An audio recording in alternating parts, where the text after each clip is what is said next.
Right. Welcome, everybody, to the Psychedelic Guide Network speaker event with Jonathan Robinson.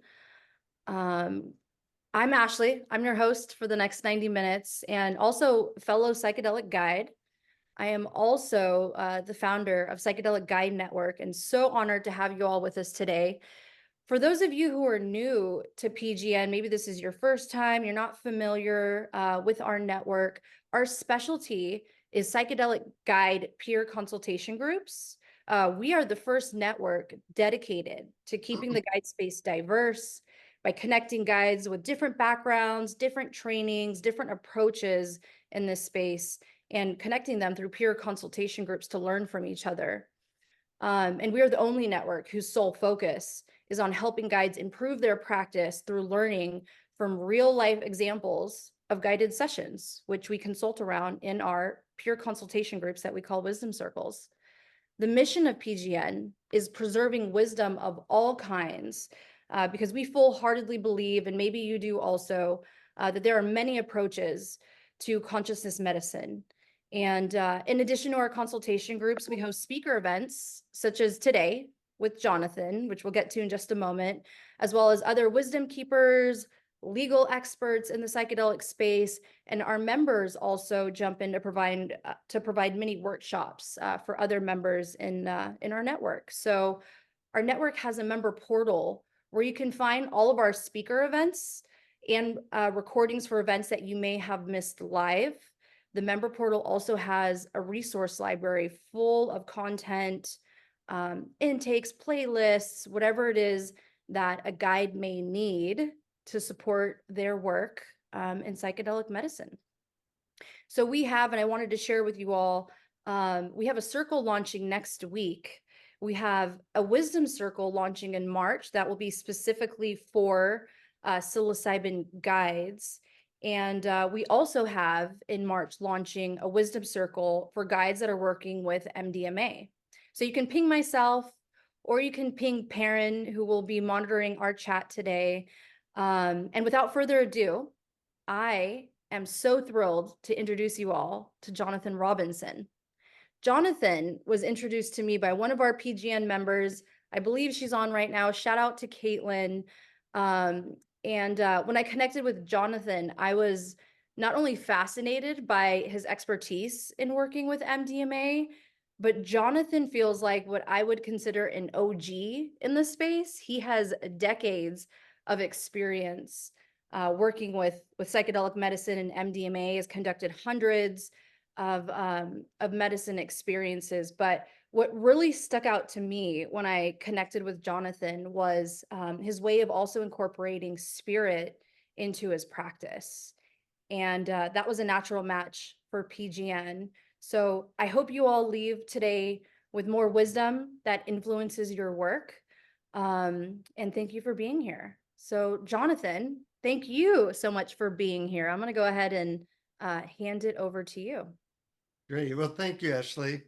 So I'll talk a little bit about my background, but first, congratulations on being the type of person to attend something like this.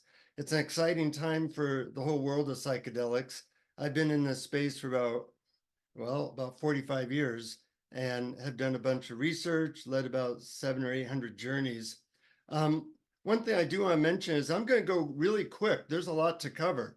And there's a whole range of people here who know a lot about psychedelics, who know a little bit about psychedelics. So I'm going to cover a lot of stuff in about 45 minutes. And then I'm going to leave some time for questions. And any question is good. There's nothing off limits. And I'll tell you a little bit about some of the work I'm doing and some of the tools that I use. Let's head into the next thing. I originally did my master's thesis on the therapeutic effects of MDMA on PTSD way back in 1984, when it was still legal.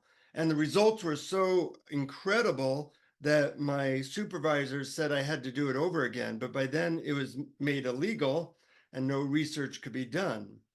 But one of the things that got me into this was healing my own childhood trauma. I grew up in a difficult family. And when I tried MDMA and LSD and psilocybin, I said, I want to dedicate my life to being able to get into that state of consciousness, but without drugs. And I've been able to do that. I'll talk to you a little bit about how I do that. In the meantime, though, a little bit more about me is that I've written 14 books, and I've with the books and other things I've done, I got on Oprah a bunch of times, CNN. I also have a background where I interviewed 100 spiritual leaders because I wanted to know the best methods on the planet for raising consciousness quickly.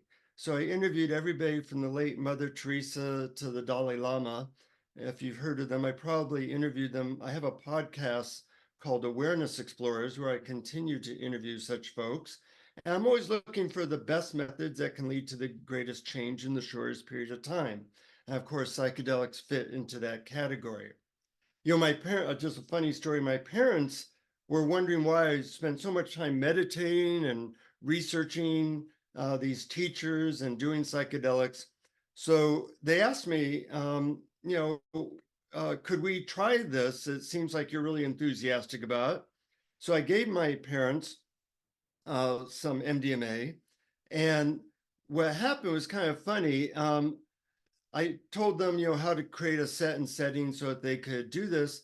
Well, a year later, I asked them if they had taken the medicine, and they said that they indeed had. So I said, well, what happened? And they said, well, nothing happened really. And I thought that was strange. I gave them a decent dose. And I said, well, what'd you do that night? And they said, well, once the drug didn't take effect, we waited like 20 minutes. Well, it ends up it takes about 45 minutes for MDMA to take effect. Well, we waited 20 minutes, and when we realized the drug wasn't going to work, we ended up sitting on the couch, and it ended up being the most wonderful night of our entire 50-year marriage. We talked about how much we loved each other and how wonderful our lives were and how grateful we were for everything. And then we cuddled on the couch for hours. The only disappointment was that the drug never took effect. And so I'm laughing this whole time because they had missed that this was actually a drug. And indeed, MDMA is kind of a different category than the other psychedelics in that at medium dosages, it just feels like you are at your best self.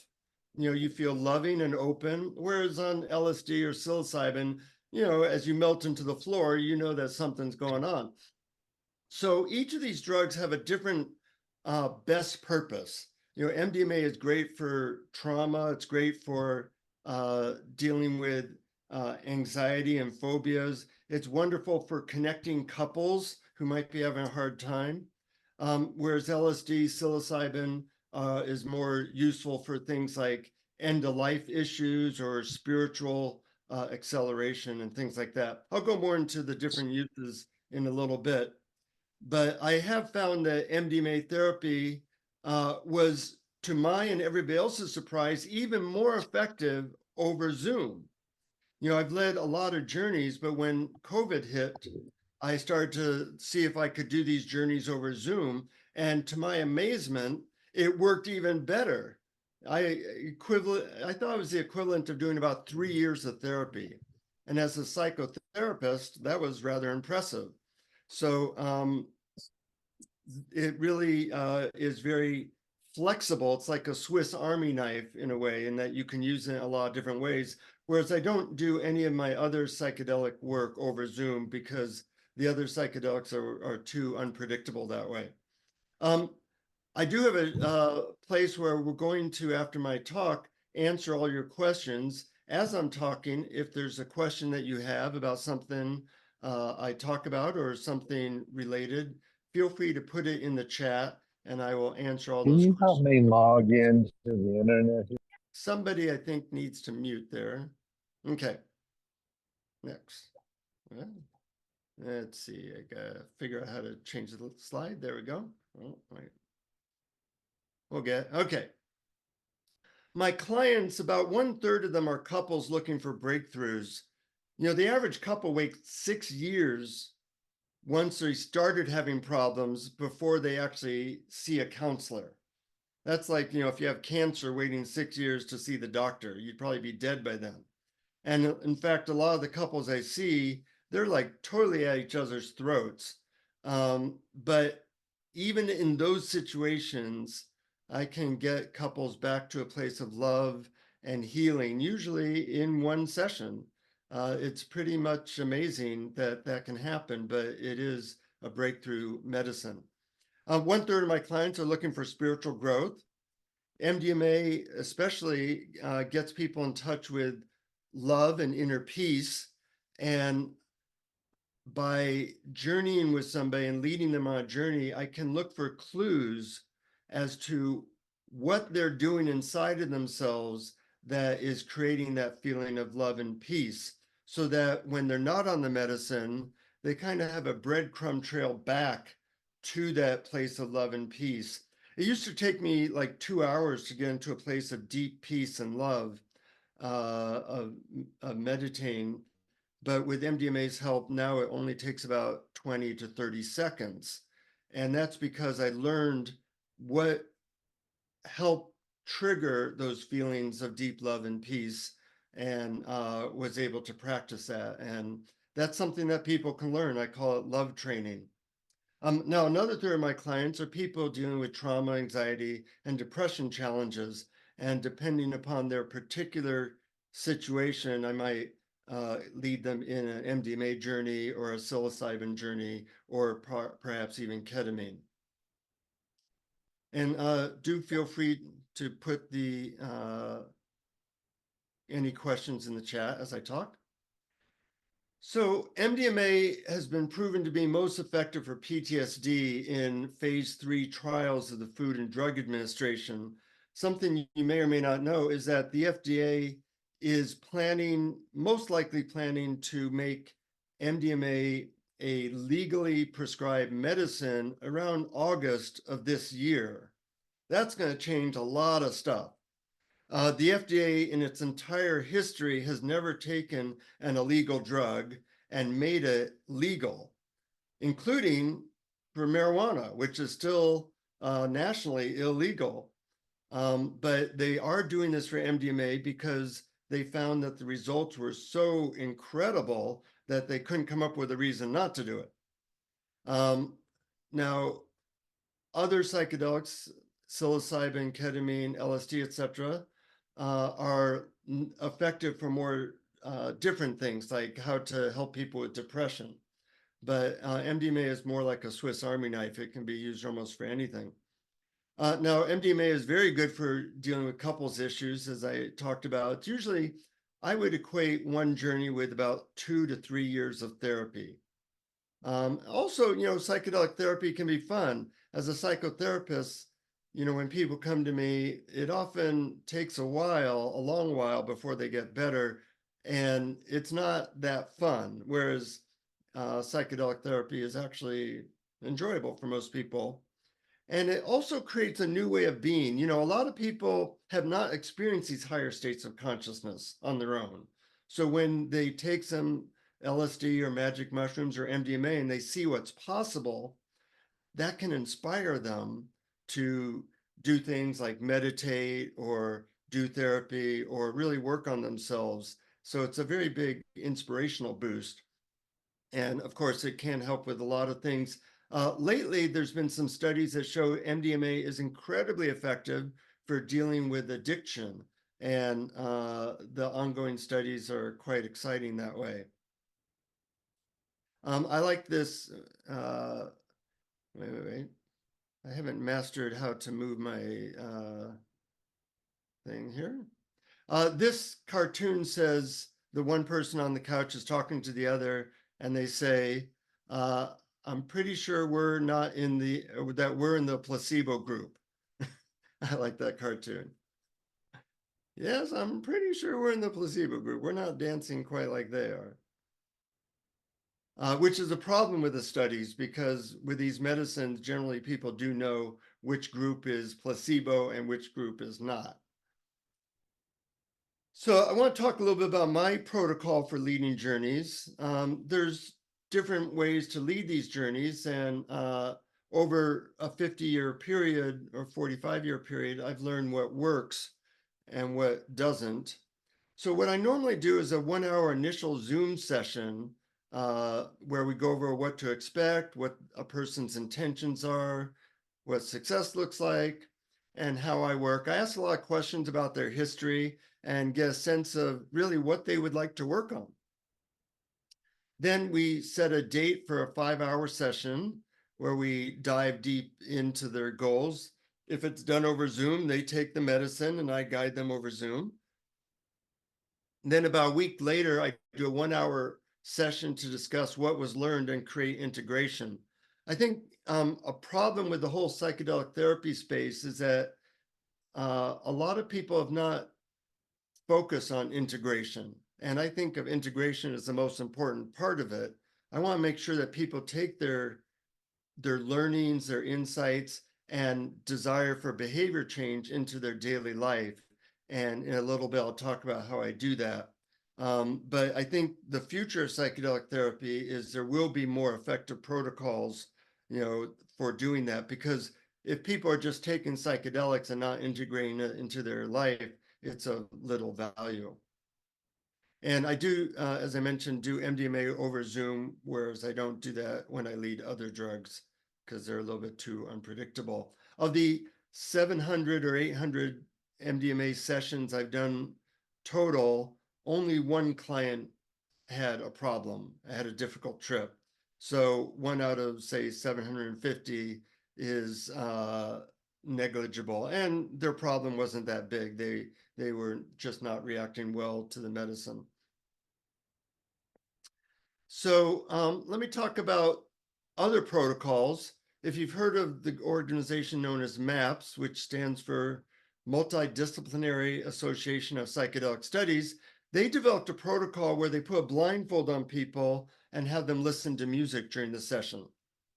Now, the reason they did this is kind of funny. They wanted to get FDA approval, and the FDA stands for the Food and Drug Administration. It's not called the Food and Therapy Administration because they are not into therapy, they're into drugs. And so MAPS was trying to show that just giving people a pill could cure them of PTSD. And what they found is it really worked. You just give people a pill and it will cure them about 80% of the time. Now, if you do therapy while somebody's on this medicine, it works much better. Unfortunately, what happened was a lot of the psychedelic community thought that, oh, well, we'll just follow the MAPS protocol and we'll put a blindfold on people and have them listen to music. Well, that does work, but in my opinion, doing therapy while somebody's on MDMA is much, much more effective. Unfortunately, I don't have the $50 million and the 40 years to prove it, which is what it takes to prove something like that. Luckily, the MAPS organization did raise $50 million and spent the last 25 years showing that this does actually cure people. So the therapists in the MAPS protocol are basically there just to take notes and create safety. They don't really do much other than take notes. But they do talk therapy between the sessions. And of course, that can be useful. As I mentioned, this protocol was really created for a very specific purpose, which was to get FDA approval. But a lot of people just followed it blindly, thinking that that was the best way to do this therapy. In the future, that will probably not be the case. So let's talk about the future of psilocybin and LSD. There are now studies, MDMA kind of opened up the floodgates, so all these studies are now being done that are showing benefits for depression in large doses. You give people a large dose of psilocybin, for example, and it will, in about 80% of the time, help people overcome their depression, which is great. Now, when you compare that to the effect of antidepressants are only 1% more effective than placebo for the vast majority of people who take them. And that's a $25 billion a year industry at 1% more effective. Some of the studies are showing that psilocybin is 40% more effective than placebos, instead of 1%, there are 40% advantage over placebos, for 40 times more effective than antidepressants in some of the studies. So you can imagine when this hits mainstream that there's going to be a lot of people using it, a lot of people paying good money for clinics, etc. Now, also, there's studies being done on mixing MDMA with psilocybin and LSD. MDMA and psilocybin is called hippie flipping, and MDMA and LSD is called candy flipping. They're both really great. Once again, these studies take a long time and a lot of money, but the future, for people who've done candy flipping or hippie flipping, they find that they get like the best of both drugs at the same time, and seems to be very therapeutically helpful. Another thing that the studies are showing is that these drugs open up what's called a critical learning period. When we're young, we can learn a language or new skills really quickly. You know, the average 2-year-old can learn Spanish without even trying in a few months. Well, these drugs seem to do the same thing. They open up a critical learning period in the brain for about 2 weeks. So 2 weeks after taking psilocybin, LSD, or MDMA, you're more open to new behaviors, new ways of seeing things, and this is incredibly useful for therapy. And psilocybin, if you don't know, is now becoming legal in many states and cities. It won't have federal legality. That only can happen through the FDA. But Oakland, California, a lot of places in Oregon, Denver, other places, you can buy psilocybin online now if you look for it. So we're in a whole new ballgame. The future of ketamine. Some of you know ketamine is a anesthetic. It's legal. People are using it off label, of course. There's online suppliers such as mindbloom.com where you can legally get it for a reasonable price. And it's shown to be very effective for depression, anxiety, and helping people learn how to meditate. Some interesting studies showing that you can basically give people the equivalent of about 10 years of daily meditation practice by doing a couple of ketamine sessions with them and having them meditate on the ketamine. It's kind of like training wheels. A person learns how to meditate or what meditation is. There is guidance over Zoom through places like MindBloom, but mostly ketamine is done in these expensive clinics. And what you're going to see in the space in general is a change between expensive clinics that will charge huge amounts of money to do ketamine therapy or MDMA therapy, and underground guides who will do it for usually about 1/15 the cost. So what's going to happen as these things become more available and legal is that there will be some legal clinics, but they won't be used by many people because they're going to cost about $15,000.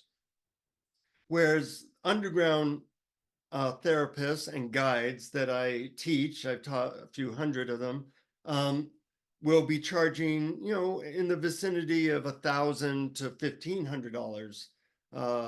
And that field is going to explode because it's very effective and it's a lot cheaper. Excuse me. So there'll be a lot of guidance over Zoom, especially for ketamine and MDMA, because it's effective and relatively inexpensive, especially compared to going to a therapist for 2 or 3 years. Now, ketamine can also be a great pain reliever.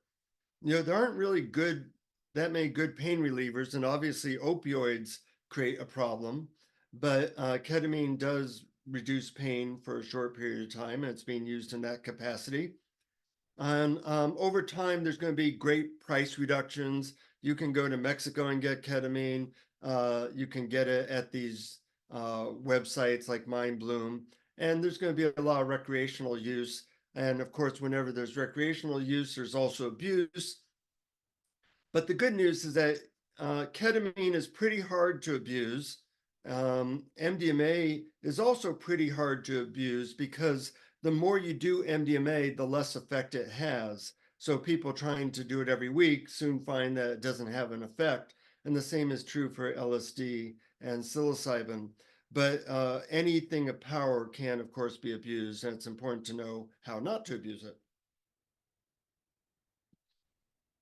Another cartoon. You know, it might seem that people are doing okay, but in reality, depression is up 500% from just 50 years ago. A lot of people are having a mental health crisis. We're in pretty bad shape. And so we need these new medicines, these sacred medicines, to help us in this time of need. Big Pharma has come up with all kinds of stuff, you know, Prozac, and all the other antidepressants that aren't working very well and certainly are not curing people, whereas some of these medicines I talk about actually do lead to long-term change. I want to talk a little bit about couples therapy and MDMA. The original use of MDMA was mostly geared towards couples therapy in the 1970s, and the therapists that were using it was blowing their minds. You know, they'd be doing couples therapy with somebody for 3 or 4 years, not making any headway. They'd do one session on MDMA and everything was good. And I've seen results like that. In the 90s, I wrote a book called Communication Miracles for Couples. And funny story. Oprah, I was on the Oprah show one of the times, and Oprah said to me off camera, you know, your book on communication was the best communication book I have ever read. And I was a communication major in college. I've read dozens of them, and yours was just spectacular. And I said, oh, thank you so much, Oprah. Would you mind saying that while the camera is rolling? And she did. And therefore it became a big bestseller. And the upshot of that was I ended up doing a lot of couples therapy, you know, because this book was on the New York Times bestseller list. And it was frustrating. You know, I'm a pretty impatient person. I like to, you know, get in there and let's solve this thing. But couples would come to me and they'd both act like I was the judge, and they'd present their case about what an idiot their partner was and expect me to say, you know, you're guilty and you're innocent. But of course, that doesn't work.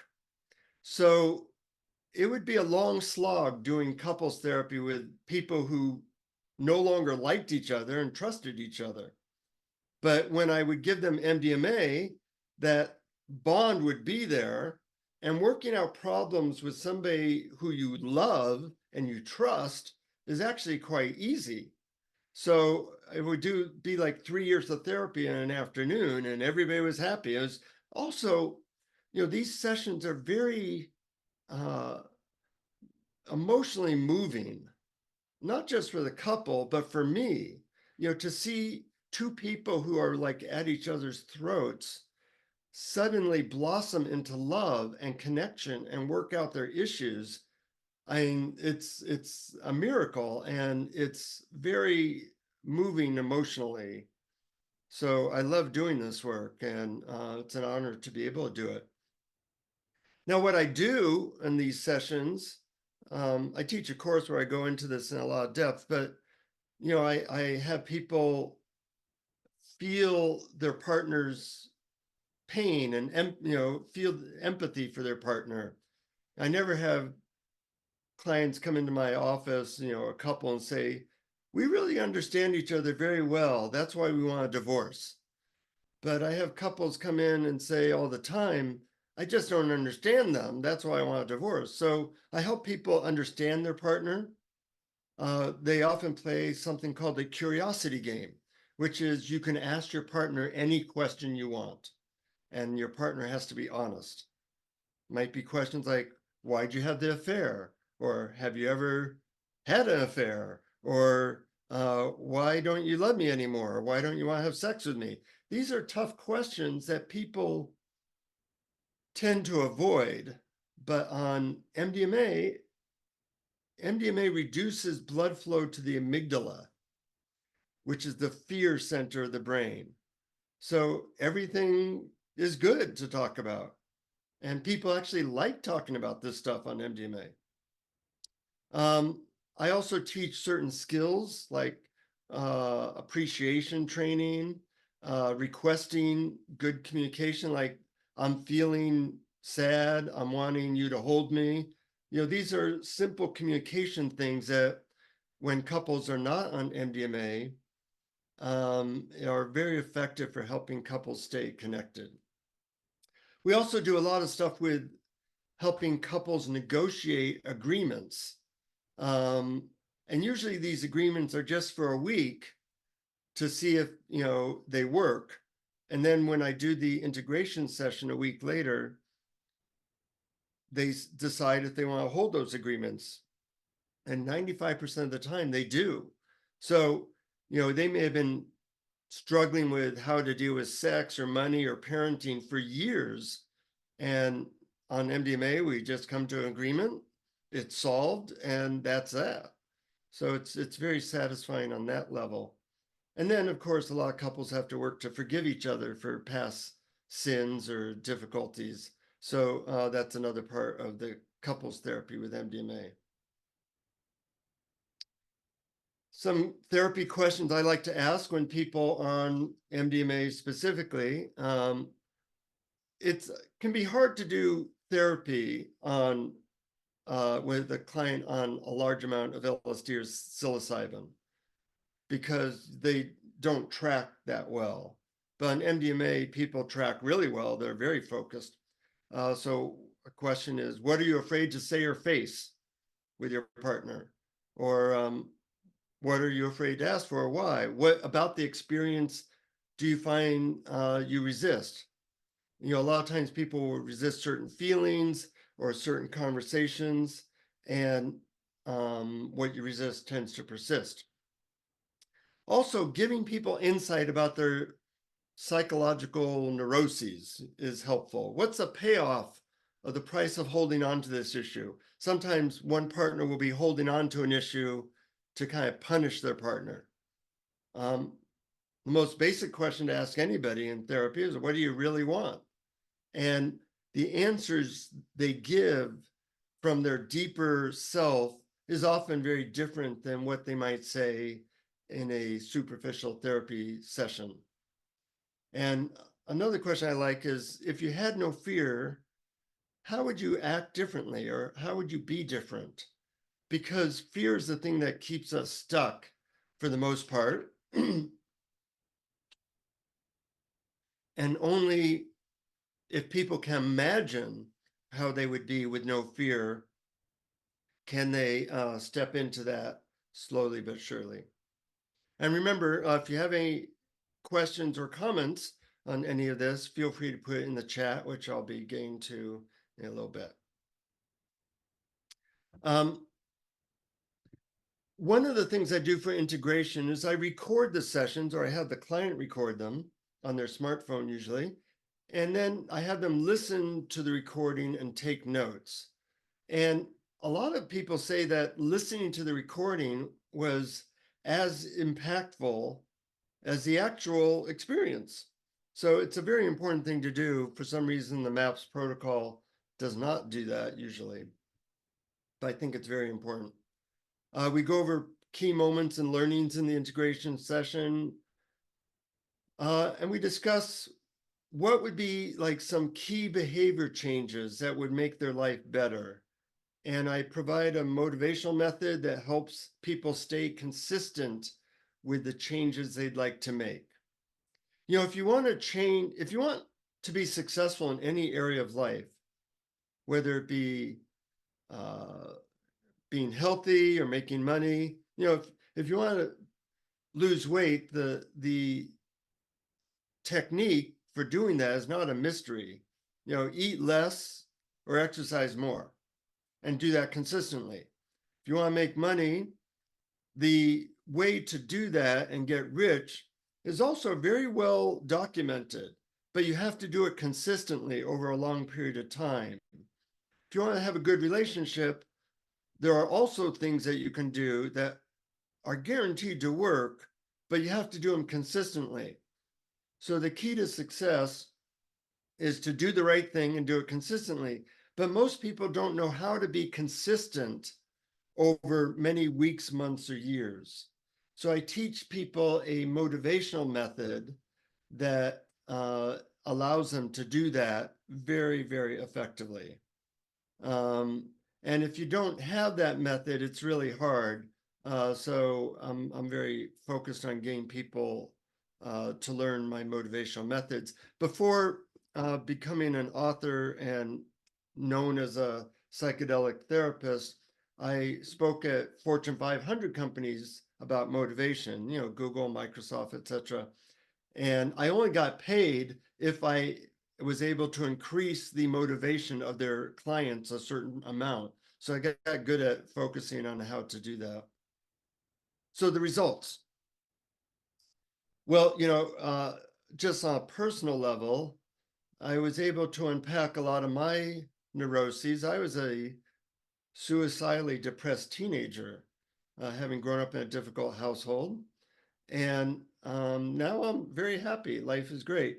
But it took a fair amount of MDMA and other psychedelics and other methods, meditation, etc., for that to work. Now, my wife and I have been married 25 years, but I don't think we'd be married if it weren't for MDMA. Because at key moments where we were having a challenge, we took MDMA together and were able to resolve things really well. Just to give you one example of this, which was interesting, many years ago, my wife was getting mad at me a lot of the time for really small things, like leaving the lights on. And we didn't know what was going on, so I asked a guide to guide us in MDMA therapy, because it's kind of hard to guide yourself. And what showed up was that my wife's aunt had died 3 months earlier, who she was close to, and she had not made the time to visit her aunt, and she was mad at herself for not doing that. But she didn't realize this. This was all subconscious. But the medicine brought it to the surface, and she cried while I held her, and she had to focus on forgiving herself. And once this was done, her anger at me was completely gone. So the point I'm making is that sometimes you may not know why you're angry at this person or why this brings up fear, but the medicine can bring that to the surface and you can work through it. I mentioned, my parents also ended up doing some MDMA, and they said that it made their relationship much, much better when they still weren't sure if there was the medicine or not, but trust me, it worked for them. I did some dramatic examples. I worked with a former Miss America who allows me to mention her case, where she was raped by her father pretty much every day for 10 years when she was 7, starting at age 7. She had not, in the 60 years that followed, never slept through the night. Once she took the MDMA, she found that she was sleeping through the night. And she had done every type of therapy conceivable over a 60-year period. Nothing worked except for the MDMA. I find that I can cure people of PTSD about 93% success rate in one session, which the next best therapy has about an 11% success rate over a year. So it's a whole different ballgame, really. The FDA called it a breakthrough therapy in 2017, and it is very effective. Ketamine and psilocybin are showing to be very effective for depression. Ketamine you have to take ongoingly, like 3 times a week. So that's, not the best, but it does work for people who are have depression that is not responding to antidepressants. Psilocybin, they just give one massive dose and it seems to make a huge difference for people. I talked a little bit about spiritual acceleration, meaning that when a person is on one of these medicines, they get a sense of what real inner peace or love feels like. And in the sessions I lead, I try to ask them a lot of questions about what phrases, what thoughts, what feelings are going along with this experience so that they can get back there without the medicine sometime later in an accelerated fashion. As I said, it's made a huge difference in my life. You know, I meditate an hour a day for 40 years, but when I started to use MDMA to ascertain the exact way I was tapping into peace, it just accelerated that tremendously. Microdosing has been shown to be very helpful for depression. That's usually with LSD or psilocybin. And now mixing medicines is now something that's becoming popular as well, which I talked about a little bit earlier. But these studies, unfortunately, do take about $10 million each and usually a decade. So we won't find out that for a while. People don't always remember my lecture, but they generally remember my magic trick. So I got a magic trick for you here. Think of these medicines as a way to, you're the lone individual trying to find your way through the world. And the normal therapies people use don't work that well. But with a little bit of practice of integrating the insights you get from MDMA or other medicines, you can get like 100 times the result that you were getting in other types of therapy. And it will seem like magic because, in a way, some of these medicines, if used responsibly, are rather magical, sacred things that have been around for thousands of years. And finally, we're creating a culture or a culture that is more ready to accept these things because they are so effective. So some of the future of psychedelic therapy, a lot of studies being conducted, including the mixing of various medicines, especially MDMA and psilocybin. Big pharma is starting to get involved. They have kind of tried to suppress the use of these medicines because they're making tens of billions of dollars promoting other medicines. But finally, they say, if you can't beat them, join them. So what they are doing is they're starting to create medicines that they can patent that are similar structurally and chemically to some of these psychedelics. And therefore, there will be new medicines coming out that are very much like MDMA or LSD, but they will be patented and sold by Big Pharma.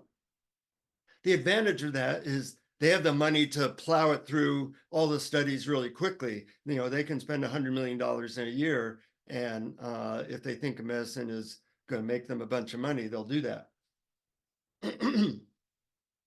As I mentioned, there'll be clinics opening. Eventually, it'll take a while. There'll be insurance reimbursement. This might take 2 to 5 years, but insurance will eventually be paying for some of these clinics, which will make them more available. And there'll be a huge expanding underground movement because they will be charging about 1/10 or less of the legal clinics. And they'll probably be doing a more effective type of therapy in that the legal clinics will have to use the MAPS protocol, which is the blindfold and music, which is not as effective as doing therapy. Another thing that's going to happen, you see this in the medical field, that there'll be more individualized mixing and matching of drugs for the best therapeutic outcomes. Not all these medicines work for each person. I find that MDMA is very consistent, meaning 99.9% of people react well to it if they're getting pure medicine, which is an issue because not all the medicine out there is pure by any means. But, you know, you want to find what medicines work well for you. You know, I like most of these medicines, but I tried ibogaine, which a lot of people love. And, you know, I thought, oh God, this is hell. So, you know, people react differently. Some people like psilocybin, but they don't like ketamine or whatever. It's really a matter of how your body reacts to these things. There will be a mixing of drugs with other therapeutic modalities. In a course I teach, I go into a lot of therapeutic modalities, everything from EMDR and hypnosis and NLP and EFT and IFS and all these different initials of therapeutic things that I teach people of what to do while people are on MDMA. Everything works better on MDMA. You know, I'm not a great internal family systems therapist, but if my client is on MDMA, awesome, because the drug is doing all the heavy lifting and making it very easy. There'll also be a focus on improved integration methods. One, just to give you a quick example of one of the integration methods I use to keep people consistent, I call it the contract method. And a person makes a contract with me for 1 week. Like I, Joe, agree to the following this week: meditate a minimum of 10 minutes a day, connect with one friend and share about my life, have no more than 1 glass of wine per night. And then for each violation, if they don't do the terms of their contract, they have to rip up $2. Now that may sound severe, but I've worked with thousands of people with a method like this. And what I find is that people are very motivated to not rip up money or throw it away. I've had people who are snorting $20,000 of cocaine a month stop so they could avoid ripping up $2. Now, when your promise to yourself is worth something, $2, it changes your world. So, you know, a lot of people say, yeah, I want to go to the gym twice this week. But in their head, there's a little voice that says, oh shit. Excuse my French. But that's what you say to yourself because you know that you're not going to do it. Or you say, I want to meditate, or I want to do this, eat better. But because we don't keep our word to ourselves,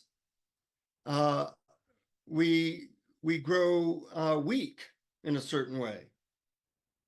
But when you're willing to pay a price, if you don't keep your word, then it's really easy to keep your word. So this is one integration method. I teach many others, but the idea is that in like 3 minutes a week to come up with a system so that you're supported in the changes that you're trying to make in your life. And these can work incredibly well, those and other motivational methods I teach in my course. So the future of MDMA therapy. One is that it looks like it will get FDA approval as a medically prescribed drug around August. It's nothing for sure in this world, but that's the latest information. There'll be clinics that open that require 3 MDMA sessions and 2 therapists. That's just the way that the FDA trials were done, which is unfortunate because that's going to require a lot of money to open these clinics. And recent information says that they'll be charging about $15,000 for this type of therapy. Well, because of that, there'll be a greatly expanded underground movement where there are no qualifications in the underground movement. You just have to get a client. Now, a lot of therapists are taking my training, and there's other trainings as well. Most of the trainings cost a lot of money, like $10,000, $15,000. Mine is under $1,000. And, but a lot of people are taking it because you don't have to be a therapist to take these trainings. It helps that you have some experience working with people, but the underground movement is going to expand greatly. I'm getting 10 requests a day now to help people do MDMA journeys. Of course, I can't do that, so I have a referral list I send to people I train. But this is expanding exponentially, and it's an exciting time because of that. So there's going to be a need for properly trained guides. I do teach this online course if anyone is interested in that. There's about 30 hours of instruction. There's a lot of nuance in this space if you want to be good at it. There's a Telegram group so that people from last time I did it, we had people from 29 countries, and they're all sharing information on a Telegram group, including how to get pure medicine, how to deal with difficult clients, how to avoid contraindications of mixing MDMA with things that it shouldn't be mixed with. All kinds of stuff is covered in the Telegram group, as well as the course.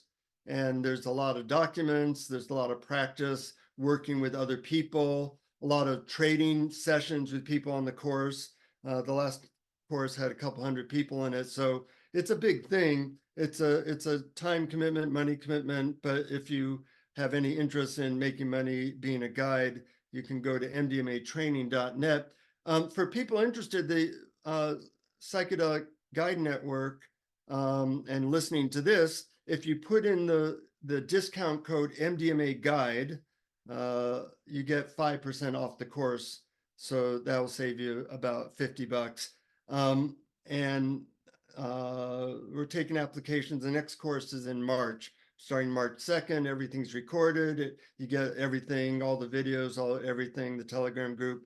It's a big thing. If you really want to make money helping people, this would be the course probably to take. As I said, there are other courses that are out there that are good, but they do generally charge about 10 times as much. And if you have any questions about that, I'd be glad to answer questions about that. Do use that discount code though, because besides getting some money off the course, if you take it, it does help support the Psychedelic Guide Network. They get some money as well, and they're doing great work. So that's a little bit about what I do. I want to leave time for a deep dive into questions. We do have a chat for that. And after the chat, I also will work with people individually if they want to raise their hand. Just some resources. If you want to contact me, my email's there. I do have a podcast called Awareness Explorers. And awarenessexplorers.com, if you go to episode 119, it's all about how I use MDMA to guide people into these higher states once they're not on the medicine, what that looks like, what I call love training. I do have a new book out. It goes into more depth about ecstasy or MDMA. It's called Ecstasy as Medicine.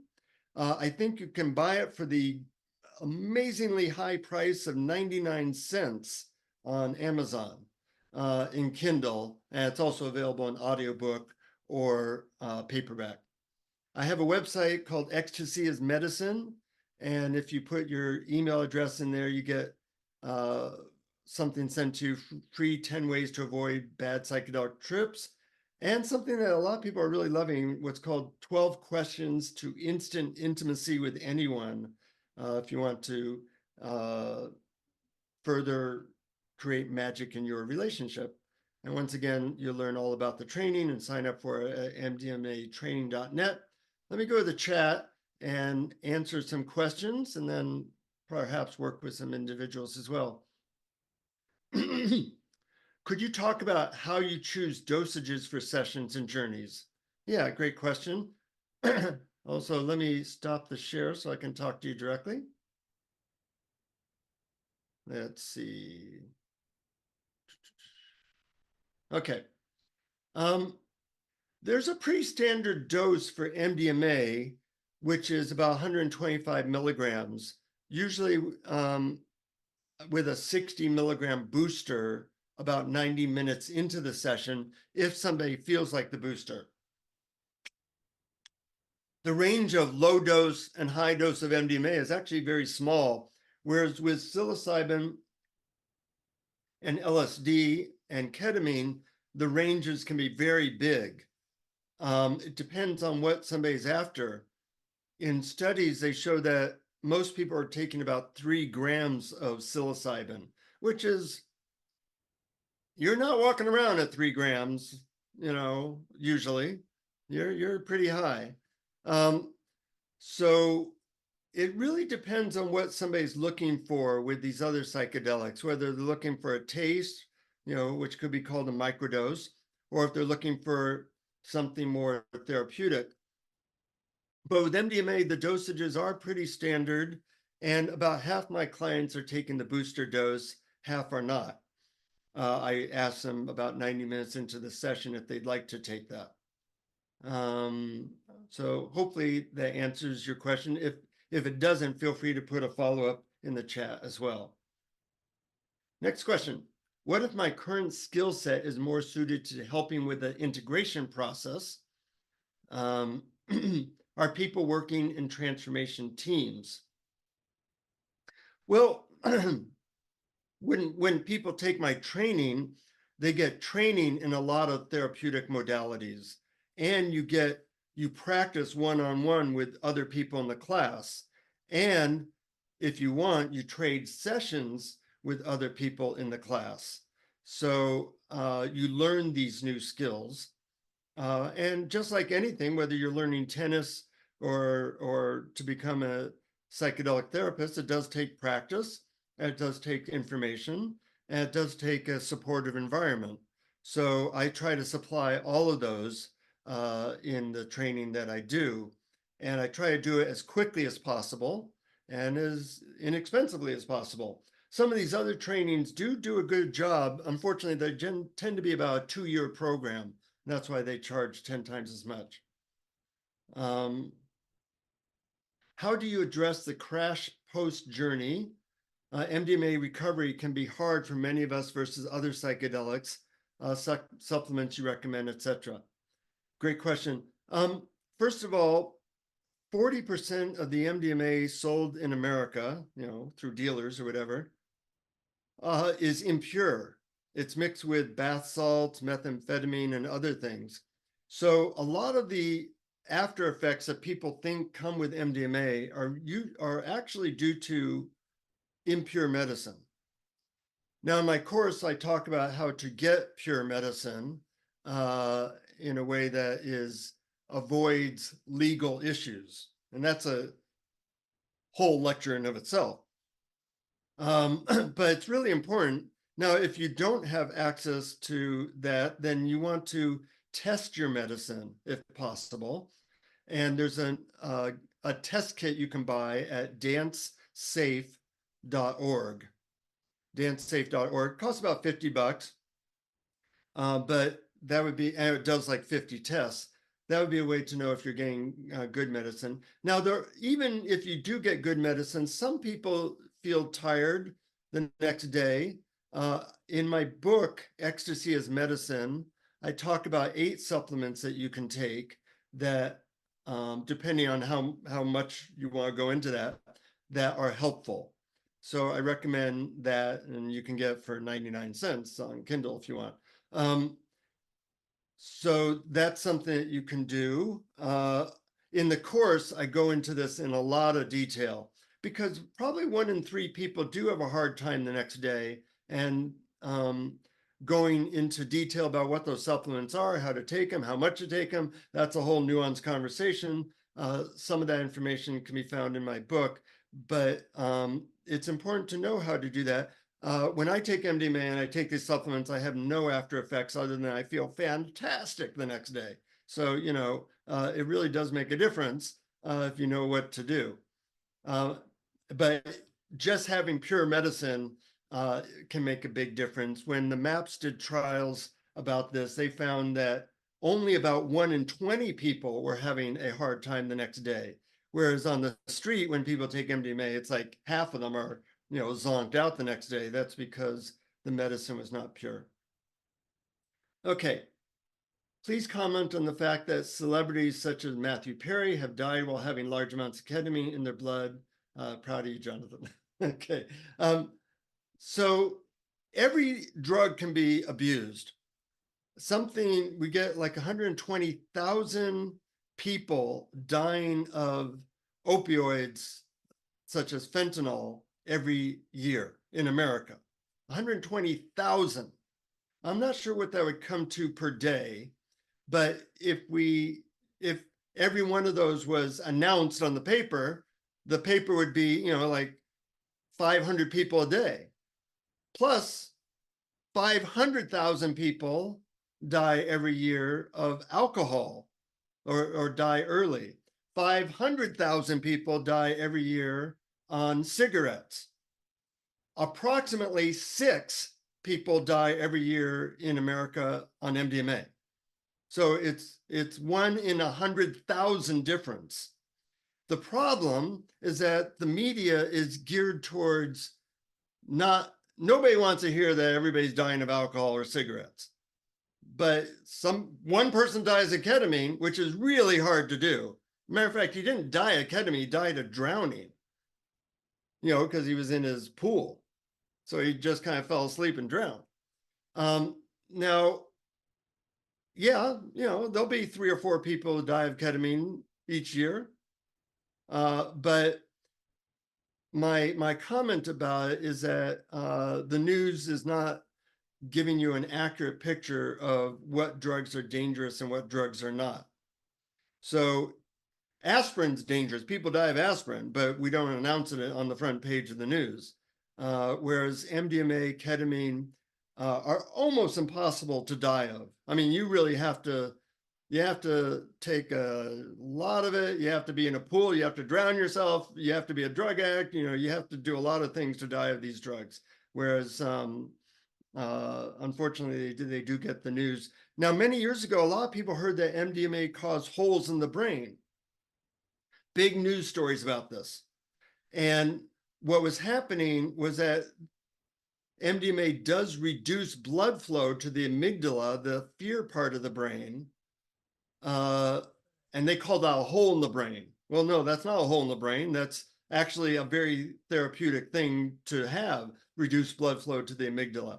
There were also studies announced on things like Oprah and CNN and NBC, where they said that MDMA causes brain damage. This was based on a study done by a guy named Dr. Ricarte, and he was being paid by the US government to show that MDMA was a dangerous drug. That's how he was getting paid. Well, ends up, he did publish this thing in the journal Science, and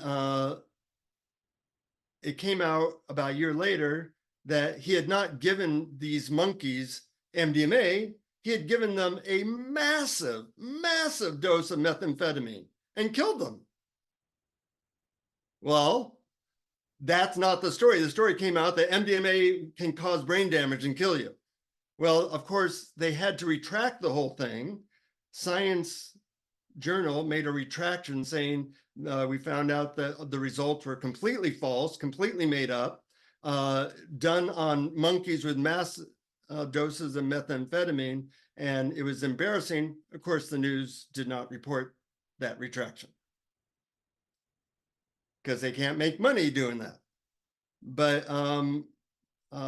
Riccardi lost his license. He was completely,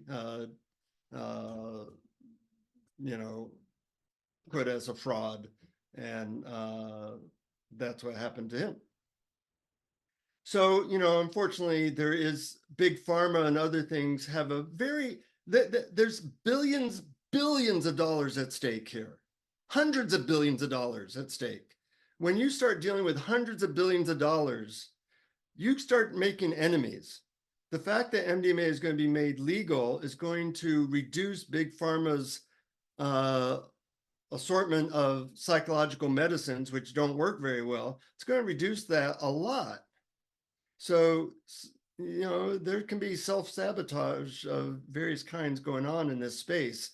And that's why we're all indebted to the MAPS organization for raising hundreds of millions of dollars to do good studies that were not done by people being funded by the US government or big pharma to show that these drugs actually work incredibly well. But of course, it has taken a long time. If you wrote a book that teaches the art of habit forming and integration, can you mention that here? Yeah, I'll mention two. One's mine, one is somebody else's. The book Atomic Habits is a really good book by James Clear. It doesn't deal with integration and psychedelic medicines, but my book Ecstasy as Medicine, the last 3 chapters do deal with integration methods, and therefore that would be a good place to start.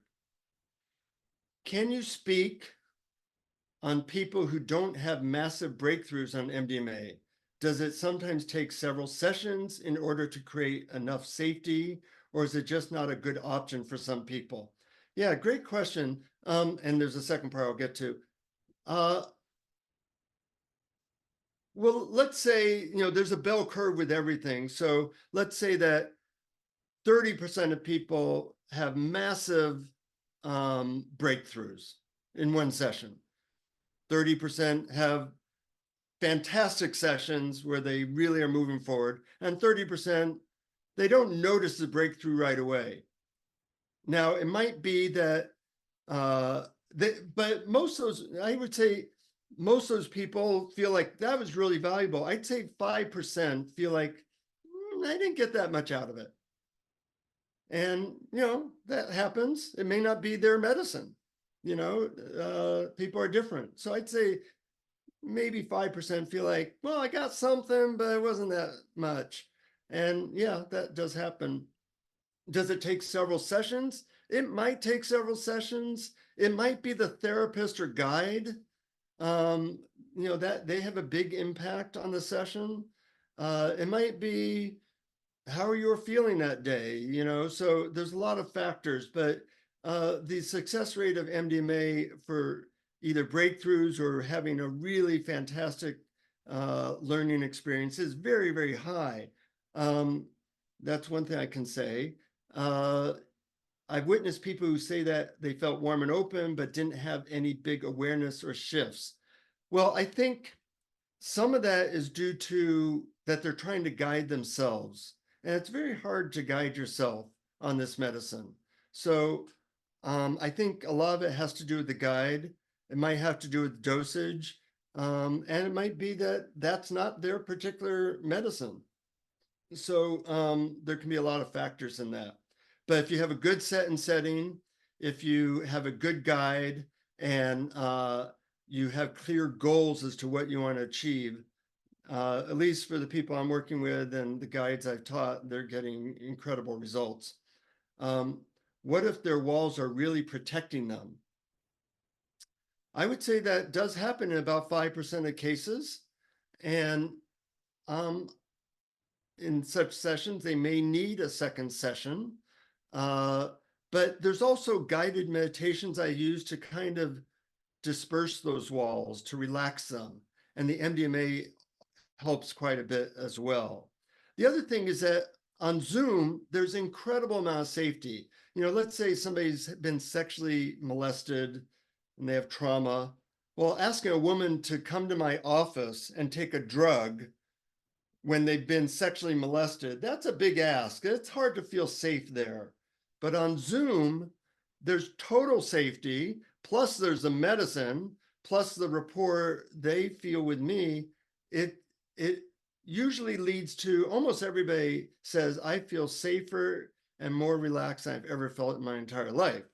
And that's just part of the set and setting of doing it on Zoom with somebody that you trust and who's experienced. The discount code put in here is MDMA, capital MDMA, then non-capital guide, one word, MDMA guide, for the discount code that also helps the Psychedelic Guide Network. When is your next training after March? I don't know. I take it one at a time. I'll be doing something with the Shift Network, though that will be a lot more expensive. and geared towards couples. That'll probably start around July. I may or may not do another training in the fall. And one thing though, everything's recorded. So if you can't make the live recording, it's all on the course page. Everything's there for you later, whenever you can get to it. And you have access to the Telegram group and all the recordings we're guaranteeing 5 years. So that should give you enough time, hopefully. How can you conclude a session in 5 hours? And are you sitting on camera for these 5 hours? Great question. And feel free to keep adding questions. They're really good questions.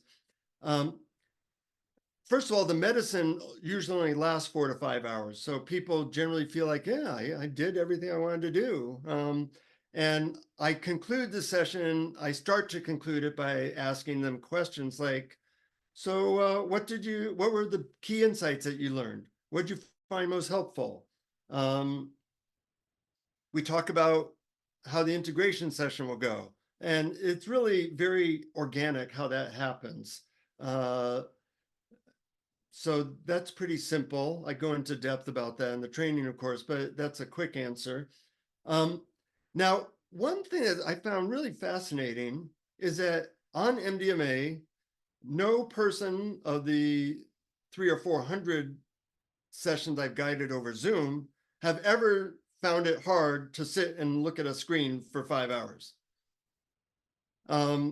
which was very surprising to me, because I have a hard time looking at a screen for 5 hours. I'm the one that usually asks for a bathroom break or, let's take a 10-minute break. But I've trained myself to be able to do that. The other thing, and one of the things I love about leading these sessions, is I get a very big contact high. Have you ever been with somebody on psychedelics? I mean, it's almost like you're on psychedelics and you haven't taken any medicine. So, twice, 3 times a week, I'm taking MDMA without having to take the medicine. So I spend a lot of my life living in a state of like just total love with this person, and we're talking. It's great. But since I'm not on the medicine, I do usually have to take a little bit of a break. Whereas my client who's on the medicine says, well, I don't need to take a break. I'm just going to sit and stare at the screen while you're going to the bathroom. So, that's usually what happens. Pretty interesting. Let's see. I have tried to get through to you numerous times in the last year to inquire about MDMA treatment for myself with your email address, but have never received any reply. Is there a way you can help me to get through, please? Sure. Boy, I'm so sorry. I must not be seeing your email because I have a hard and fast rule that if somebody emails me, I return that email within 2 days, always. Otherwise, they just stack up. Maybe you're using the wrong email address. I don't know. But what I'm going to do is I'm going to give you, I work on AOL, which is unfortunate. But it's in all my books, so I have to keep it. I'm going to give you an alternate one. Sometimes AOL will actually eliminate certain email addresses. And if I'm not returning your email within 2 days, know that I didn't get it. So here's an alternate one. It is a Gmail, and I think it went to everyone. And it's I am Jonathan. There's no A between the N and T. I am Jonathan at email. Sometimes for one reason I don't understand, AOL will put email in my spam folder. I don't see it, but Gmail will usually get it to me, and hopefully that will work. And I will respond within 2 days. Thank you. Sure, Thank thanks. you. I tried all different ways. I checked, Wow. I went to your website. I got 2 different email addresses, and the AOL one, I was like, oh, AOL. And then I tried them and just, it never, and I mean, I go back, I go, oh yeah, I tried to contact him last November. Huh. Oh yeah. And I tried like last April, Well, last year. Cheryl, definitely email me today. And And you might put your email address down in the chat. If I don't get today and respond today, I will email you rather than you email me. So Thank do you. that and we'll make sure we connect. And I'm so Thanks. sorry you've gone through that. That's Yeah. that's Well, really I don't know. I'm going, maybe I'm not supposed to be doing this. I don't know. You know. well, the AOL does do this on occasion with some email addresses, and I've never been able to figure out why. So we'll be in Okay, contact. Do put your address in the chat and I will write it down. there it is. Okay. Thank you What so age much. is too Okay. young to look into MDMA therapy? I have a son that is 17 and dealing with strong depression. I don't believe Big Pharma works for depression. Thoughts? Yeah. So there's a problem with under 18 because it puts any therapist at more legal risk. But I have worked with clients as young as 16 under certain circumstances. Usually the parent has to be either in the room or certainly in the house when it's happening. Feel free to email me, Ron, although hopefully it will get to me. I'm getting over 50 emails a day, so it usually does work. And I'd be glad to talk to you about that. You should know that I do have a referral list and I send that out to anybody who contacts me. My personal working with people, I'm booked for about 3 months. So, you can get on my waiting list as well. But some people will work with underage people, some won't. And I do believe that if that you might want to start with ketamine, which could be less expensive and a little bit easier to see if that's helpful for your son. And as I said, you can get ketamine pretty easily at mindbloom.com or other websites. And if that is not helpful, you might then email me and I'd be glad to talk to you about that. After your training, are you officially qualified to be a guide? Great question. There is no certified training in the world, and there won't be for probably years. There are currently 11 people, I believe, that are allowed to do this legally on Earth. And they have both PhDs and MDs and have been trained thoroughly by MAPS. It's ridiculous. They I'm not sure if they all have MDs, but so once there is FDA approval, the MAPS organization will create a path to legal guidance. That is going to take years. So no program, whether mine, CIIS, the other programs out there, none of them will be official, but it does help. Some clients will come to you and say, have you been trained in this? And you can tell them, yeah, you got training, you have a certificate, but it will still be part of the underground movement. Somebody said, you're asking all my questions. Thank you. What is your opinion on the 3-session protocol set forth by MAPS? How much time do you feel is supportive between MDMA sessions?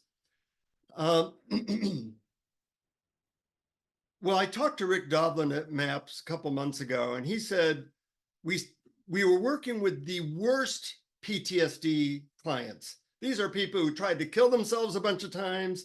They can't function in the world. They're the most severe cases possible. And it still worked with them, but we thought we would need 3 sessions. Ends up, it doesn't look like we need 3 sessions. But that's going to take another $10 million in 10 years to study that. Now, what I find is that if you tell people you get 3 sessions, they change on the 3rd session. If you tell people they get 1 session, they change after 1 session. So that's what I have found. Maybe with 10% of my clients, they need a 2nd session. But I've never, of 750 cases, ever done 3 sessions with someone. So that's what Rick Doblin and me agree that 3 sessions is probably not necessary. Unfortunately, that's what the studies were done with. So the FDA will require in these clinics that people do 3 sessions with 2 therapists present. It's almost laughable, but that's what, at least we're moving the ball forward. How much time do you feel is supportive between MDMA sessions?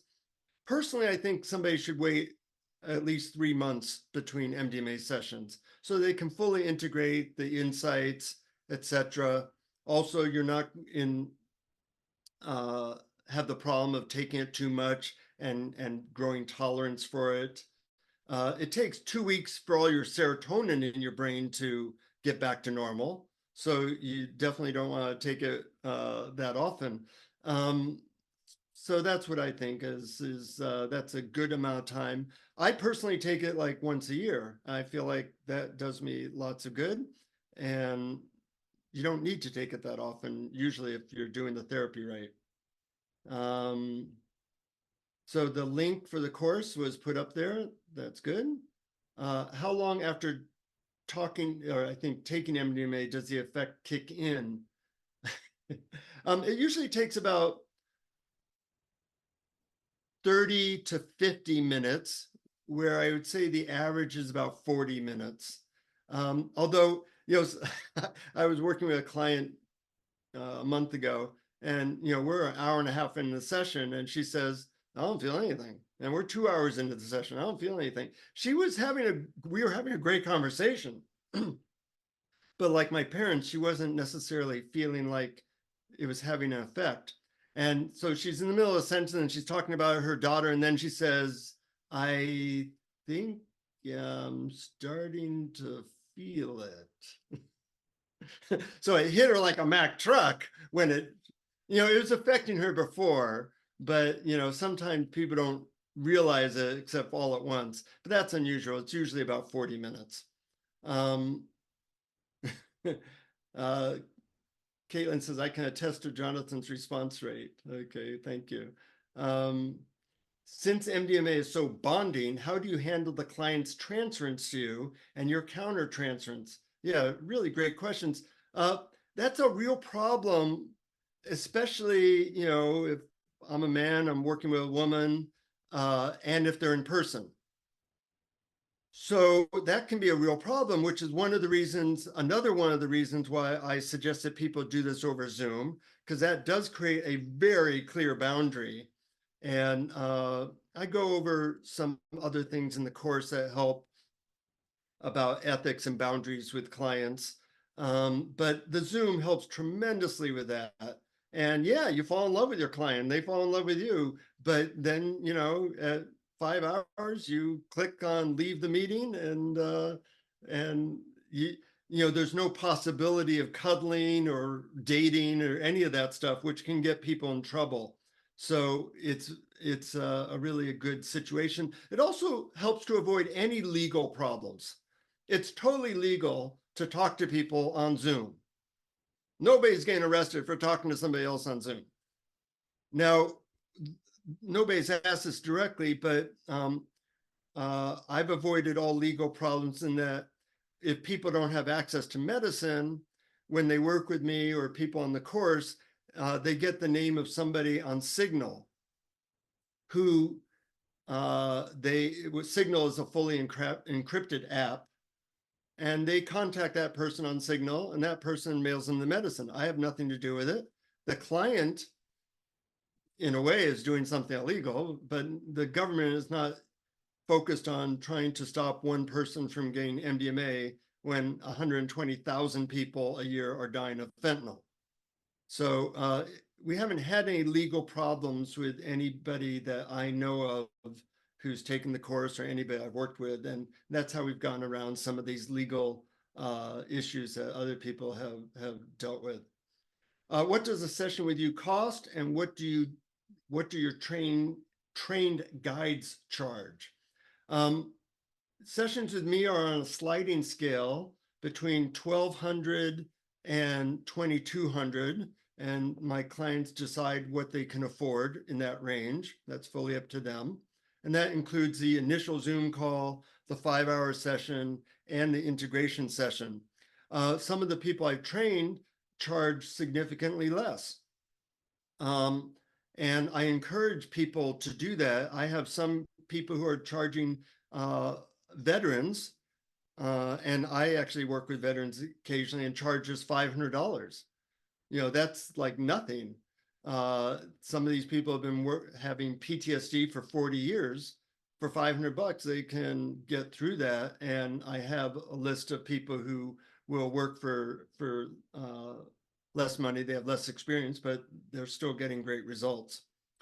My experience of therapy-assisted MDMA was very inward with an eye mask. Do you find having a Zoom screen to be distracting? I came on the call late, so forgive me if you already addressed this. Well, the IMAS version, the MAPS protocol, is very inward, and it's a totally different thing. And I'm not to say that's not helpful, because it is helpful. It's very good at helping people with PTSD, as studies show.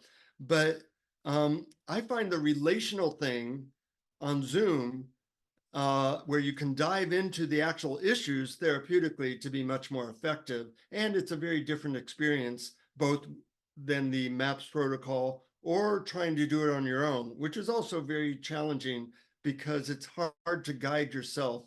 When I do this therapy, I hire a guide, even though I have all this experience. How do you request the payment plan?